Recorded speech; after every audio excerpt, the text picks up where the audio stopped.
దేశ రాజధాని ఢిల్లీలో యమునా నది డేంజర్ లెవెల్ దాటి ప్రవహిస్తోంది. దీంతో అలర్ట్ అయింది ఢిల్లీ సర్కార్. కేంద్రం సాయాన్ని కోరారు కేజ్రీవాల్. లోతట్టు ప్రాంతాల ప్రజల్ని తరలించారు. ఏ పరిస్థితినైనా ఎదుర్కొనేందుకు ఎన్డీఆర్ఎఫ్ టీమ్స్ రెడీగా ఉన్నాయి.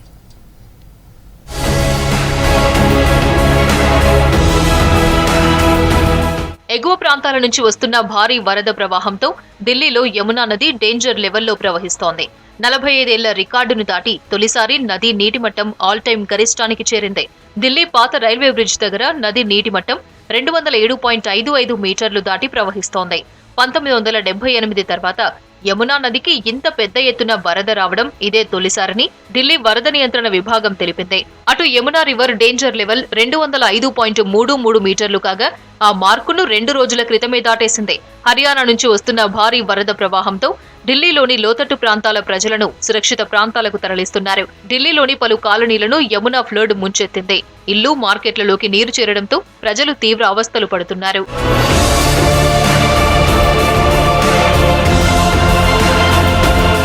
యమునా నది వరద ఉధృతి పెరుగుతుండటంతో తక్షణమే జోక్యం చేసుకోవాలని సీఎం కేజ్రీవాల్ కేంద్రానికి లేఖ రాశారు. యమునా నది నీటిమట్టం స్థాయి పెరగకుండా చర్యలు చేపట్టాలని కోరారు. నీటిమట్టం 207.72 మీటర్లకు పెరిగితే ఢిల్లీని వరదలు ముంచెత్తే ఛాన్స్ ఉందన్న కేజ్రీవాల్ హిమాచల్తో పాటు హర్యానాలోని హత్నికుండ్ బ్యారేజ్ నుంచి భారీగా నీటిని విడుదల చేయడమే వరదలకు కారణమని అన్నారు. ఢిల్లీలోని G20 సమ్మిట్ దృష్ట్యా ముందస్తు చర్యలు చేపట్టాలన్నారు సీఎం కేజ్రీవాల్. అంతకుముందు సీఎం కేజ్రీవాల్ ఢిల్లీ అధికారులు, మంత్రులతో అత్యవసర సమావేశం నిర్వహించారు. వరద ముప్పును ఎదుర్కొనేందుకు సంసిద్ధంగా ఉండాలని అధికారులను ఆదేశించారు. दिल्ली में हमने देखा है कि पिछले 2-3 दिन से बारिश नहीं हो रही है, तो यमुना में जो इतना पानी आ रहा है वो आगे से आ रहा है, हिमाचल प्रदेश से होते हुए फिर हरियाणा से होते हुए दिल्ली पहुंच रहा है. वहाँ क्या स्थिति है उसका तो हमें ज़्यादा पता नहीं था, तो मैंने माननीय गृह मंत्री श्री अमित शाह जी को अभी थोड़ी देर पहले चिट्ठी लिखी थी कि अगर हो सके तो पानी की दिल्ली पहुंचने की गति को थोड़ा सा कम किया जाए. तो वहाँ पानी को रोकने की ऐसी कोई सुविधा नहीं है, तो पानी को रोका तो नहीं जा सकता, लेकिन उन्होंने बताया कि अब पानी आगे से हिमाचल से ही कम होने लग गया है.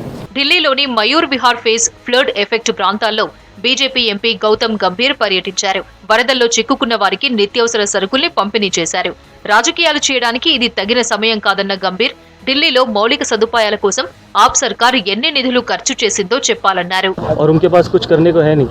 सवाल सिर्फ ये है कि पिछले 9 साल में अगर अपने इंफ्रास्ट्रक्चर पे 1 रुपया भी खर्च नहीं किया, सिर्फ फ्रीबी की राजनीति करिए, अपना घर बनाने की राजनीति करिए, लोगों को बेवकूफ़ बनाने की राजनीति करिए, अब बाहर आके ये कहने की राजनीति करिए कि हम तो 100 mm की बारिश के लिए तैयार थे, 150 mm की बारिश हो गई, सिर्फ फोटो ऑप करने के लिए आप पानी के बीच में वाटर लॉगिंग में खड़े हो जाते हो.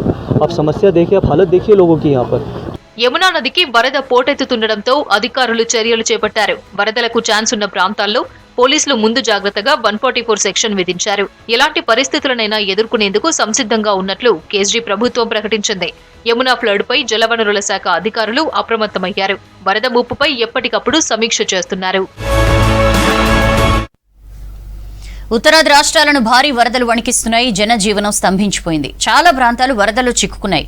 Haryana CM Khattar aerial view చేశారు. హిమాచల్ కు రెడ్ అలర్ట్ ఇచ్చింది వాతావరణ శాఖ.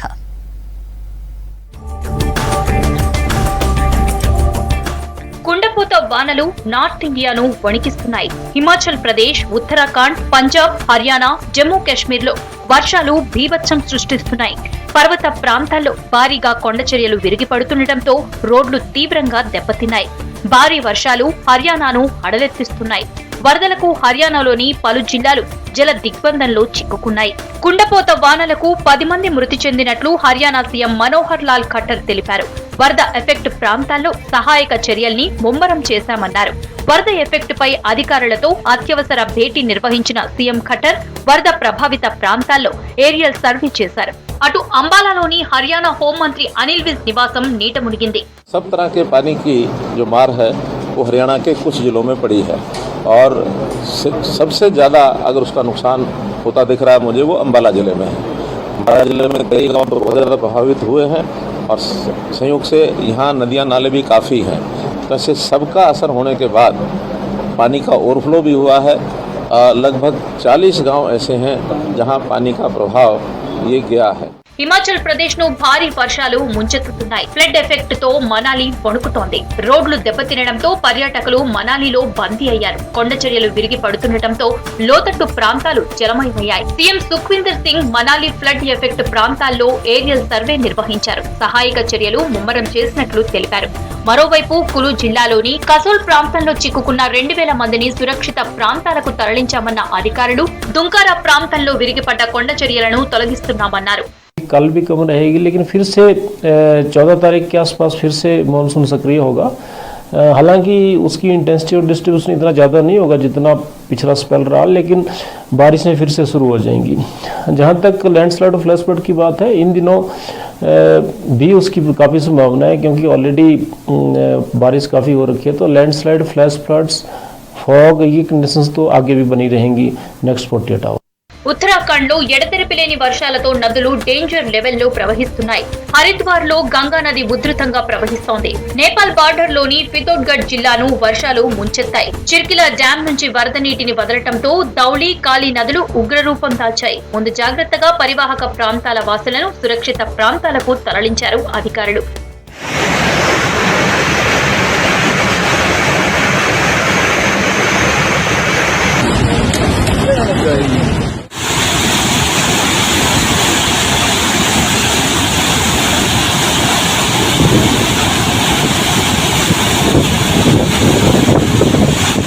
భారీగా కొండ చర్యలు విరిగి పడుతుండటంతో గంగోత్రి జాతీయ రహదారిపై వాహనాల రాకపోకలను నిలిపివేశారు.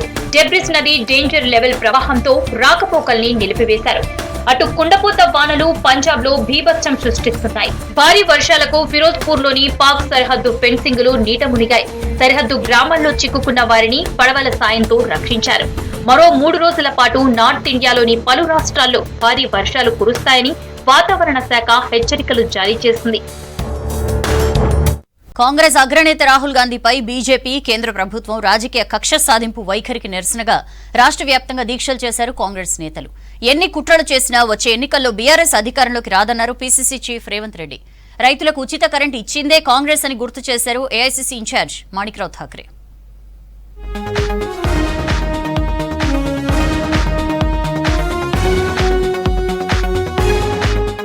రైతులకు కాంగ్రెస్ ఎప్పుడు అండగా ఉంటుందన్నారు ఏఐసీసీ ఇన్ఛార్జ్ మాణిక్రావు ఠాక్రే. రైతులకు ఉచిత కరెంట్ ఇవ్వటం మొదలు పెట్టిందే కాంగ్రెస్ అన్నారు. తెలంగాణలో కాంగ్రెస్ అధికారంలోకి రాగానే వ్యవసాయానికి 24 గంటల ఉచిత కరెంట్ ఇస్తామన్నారు. రైతు డిక్లరేషన్ లో కాంగ్రెస్ పార్టీ ఏం చెప్పిందో అవి అమలు చేసి తీరుతామని స్పష్టం చేశారు మాణిక్రావు ఠాక్రే. ये तेलंगाना की जनता के सामने, किसानों के सामने रखने की कोशिश कर रहे हैं, लेकिन कांग्रेस पार्टी हर वक्त किसानों का हित चाहती है। किसानों के लिए जो भी कुछ करना है वो सभी बातें करने के लिए कांग्रेस पार्टी हर वक्त तैयार रहती है। और तेलंगाना में भी जो भी बिजली की बात हो, किसानों को मदद करने की बात हो, ये सभी बातों के ऊपर कांग्रेस पार्टी बड़ी जोर शोर से उस बातों को लागू करती है. గాంధీ భవన్ లో సత్యాగ్రహ దీక్ష చేశారు కాంగ్రెస్ నేతలు. ఈ దీక్షలో PCC working president Mahesh Kumar Goud, మాజీ పీసీసీ అధ్యక్షులు పొన్నాల లక్ష్మయ్య, సీనియర్ ఉపాధ్యక్షులు మల్లు రవి, మాజీ ఎంపీలు పొన్నం ప్రభాకర్, ఎంపీ కోమటిరెడ్డి వెంకటరెడ్డి, సిరిసిల్ల రాజయ్య, కోదండారెడ్డి, సునీతారావులతో పాటు పార్టీ నేతలు, ఏపీ నేత శైలజానాథ్ పాల్గొన్నారు. రాహుల్ గాంధీపై బీజేపీ వాట్సాప్ యూనివర్సిటీ తప్పుడు నిందలు వేస్తుందని ఫైర్ అయ్యారు కాంగ్రెస్ నేతలు. గాంధీ భవన్ లో సత్యాగ్రహ దీక్షలో పలువురు ముఖ్య నేతలు పాల్గొన్నారు. రాహుల్ గాంధీపై కేంద్ర ప్రభుత్వం కక్షపూరితంగా వ్యవహరిస్తుందని మండిపడ్డారు. మోదీ, అదానీ రిలేషన్ ను ప్రశ్నించినందుకే రాహుల్ గాంధీపై కుట్ర చేస్తున్నారన్నారు పొన్నం ప్రభాకర్.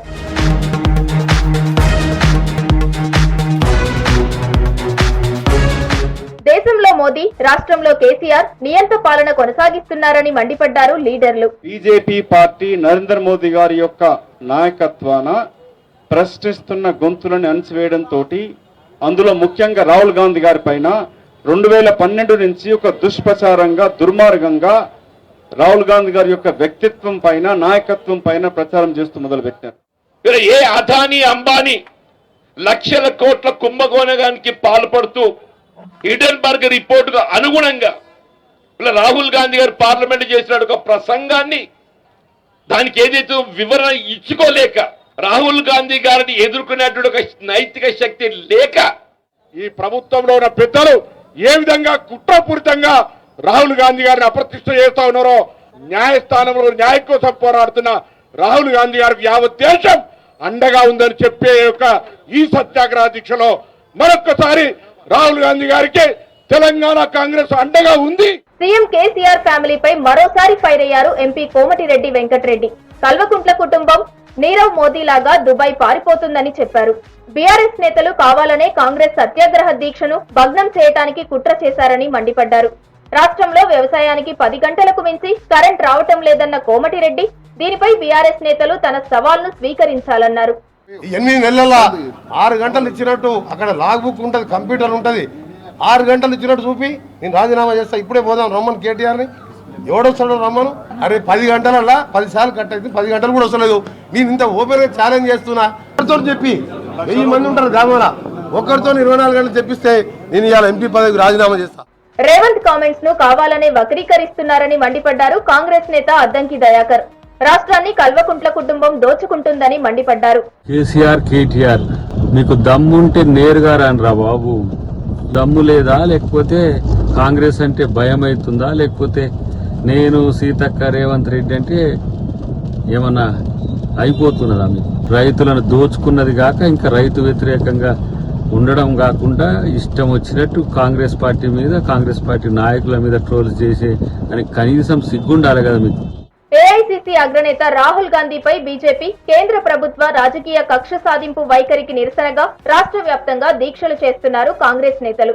రాష్ట్రంలో రైతులకు 24 గంటల నాణ్యమైన విద్యుత్ సరఫరా కావటం లేదంటూ సబ్ స్టేషన్లను ముట్టడించారు. సీఎం కేసీఆర్ దిష్టి బొమ్మలు దగ్ధం చేశారు. హైదరాబాద్ అంబర్పేటలో ఫ్లైఓవర్ నిర్మాణ పనులు పరిశీలించారు కేంద్ర మంత్రి కిషన్ రెడ్డి. ఫ్లైఓవర్ నిర్మాణ పనులకు భూసేకరణ సమస్య ఉందన్నారు. రాష్ట్ర ప్రభుత్వం వెంటనే సమస్య పరిష్కారానికి కృషి చేయాలన్నారు. పనుల వివరాల అప్డేట్స్ ను అధికారులను అడిగి తెలుసుకున్నారు కిషన్ రెడ్డి. కార్యక్రమంలో స్థానిక ప్రజా ప్రతినిధులు, బీజేపీ లీడర్స్ పాల్గొన్నారు.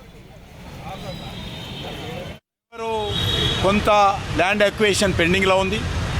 అదేవిధంగా ఇక్కడ గ్రేవ్యార్డ్, ముస్లిం గ్రేవ్యార్డ్ ఏదైతే ఉన్నదో ఆ గ్రేవ్యార్డ్ మీ దగ్గర పని చేయనీయడం లేదు, పని అడ్డుకుంటున్నారు.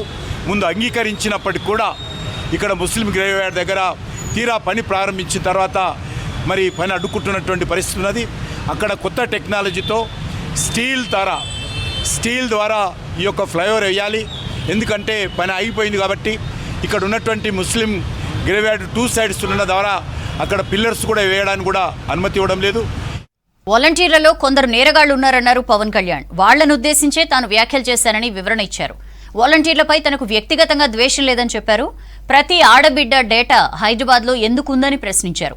ఎర్రచందనం రవాణా, మద్యం అక్రమ రవాణా, దోపిడీ ఘటనల్లో కొందరు వాలంటీర్లు పట్టుబడ్డారని, దీనికి ఎవరు బాధ్యత వహిస్తారని ప్రశ్నించారు. మీ వాలంటీర్స్ అంటారు ముందుగా రెక్కీ చేస్తున్నారు, ఇళ్లలో ఒంటరి ఆడపిల్లల్ని టార్గెట్ చేస్తున్నారంట. తల్లిదండ్రుల పనులకు వెళ్తే వాళ్ళు అవకాశాలు అప్పుడు చూసుకుంటా ఉన్నారంట. లొంగకపోతే ఆడపిల్లల్ని పథకాలను తొలగిస్తామని చెప్పి బెదిరిస్తున్నారంట. పత్రాలు సరిగ్గా లేవని వేధిస్తున్నారంట. ఒకవేళ లొంగకపోతే వాళ్ళని ఇబ్బంది పెడతా ఉన్నారంట. ఎలా తయారంటే నీ వాలంటీర్లు, ఆడపిల్లలు పల్లెటూళ్ళలో కానీ ఉండే ఆడపిల్లలు గద్ద కాళ్ల కింద కోడి పిల్లలు ఎలా అయిపోతున్నారు అలా అయిపోతున్నారు ఆడపిల్లలు మీ వాలంటీర్లు. రేపటి నుంచి ఫ్రాన్స్ లో పర్యటించనున్నారు ప్రధాని మోదీ. ద్వైపాక్షిక చర్చల్లో పలు కీలక ఒప్పందాలు చేసుకోనున్నారు. ఫైటర్ జెట్లతో పాటు ఎలక్ట్రిక్ సబ్మెరీన్ల కొనుగోలుపై ఒప్పందం చేసుకోనున్నారు. 14న జరిగే ఫ్రాన్స్ నేషనల్ డే పరేడ్లో మోదీ గౌరవ వందనం స్వీకరించనున్నారు. 15న యూఏఈలో పర్యటించనున్న ప్రధాని కీలక ఒప్పందాలు చేసుకోనున్నారు.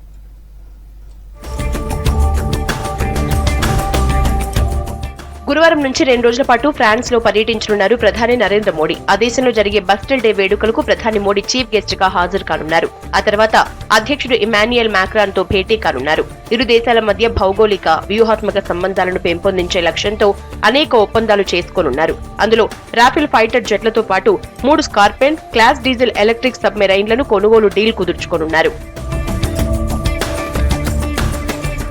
రాత్రికి ఫ్రాన్స్ బయలుదేరనున్న మోడీ 14న జరిగే ఫ్రాన్స్ నేషనల్ డే పరేడ్ లో పాల్గొంటారు. ఐరోపాలో అతిపెద్ద సైనిక కవాతుగా పేరొందిన ఈ పరేడ్ లో మోడీ గౌరవ వందనాన్ని స్వీకరిస్తారు. ఇందులో భారత సైనిక బృందాలు కూడా పాల్గొంటాయి. ప్రధాని గౌరవార్థం ఫ్రాన్స్ అధ్యక్షుడు అధికారిక విందుతో పాటు ప్రైవేటు విందును కూడా ఇవ్వనున్నారు. ఈ కార్యక్రమంలో ఇరువురు నేతలు వివిధ అంశాలపై సుదీర్ఘ చర్చలు జరపనున్నారు. ఆ తర్వాత అక్కడ ప్రవాస భారతీయులతో మోడీ భేటీ కానున్నారు.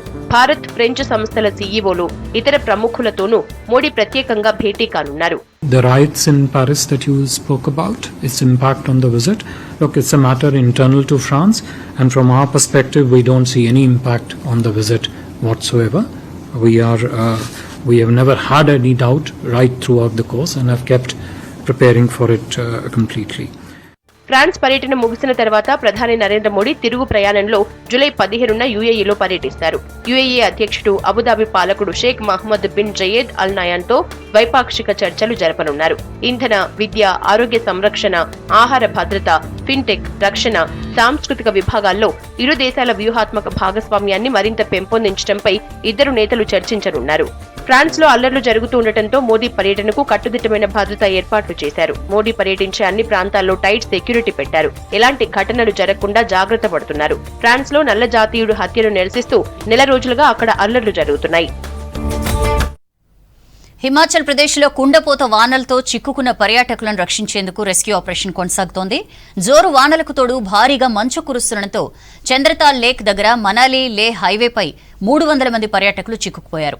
ఇండియన్ ఎయిర్ ఫోర్స్ బృందాలు హెలికాప్టర్ల సాయంతో పర్యాటకుల్ని రక్షించేందుకు చర్యలు చేపట్టారు. కొండ చర్యలు విరిగిపడుతుండటంతో అనేక చోట్ల రోడ్లు బ్లాక్ అయ్యాయి. మండీ జిల్లాలో 200కు పైగా రోడ్లు మూసుకుపోయాయి. భారీగా మంచు కురుస్తుండటంతో ట్రాఫిక్ ను క్లియర్ చేయడంలో బోర్డర్ రోడ్స్ ఆర్గనైజేషన్ ఇబ్బందులు పడుతోంది. మనాలి కులు హైవేపై భారీగా ట్రాఫిక్ జామ్ అయింది. ఫ్లడ్ ఎఫెక్ట్ తో వాహనాలను ఎక్కడికక్కడే నిలిపివేశారు. దీంతో కులు రహదారిపై పెద్ద ఎత్తున వాహనాలు నిలిచిపోయాయి.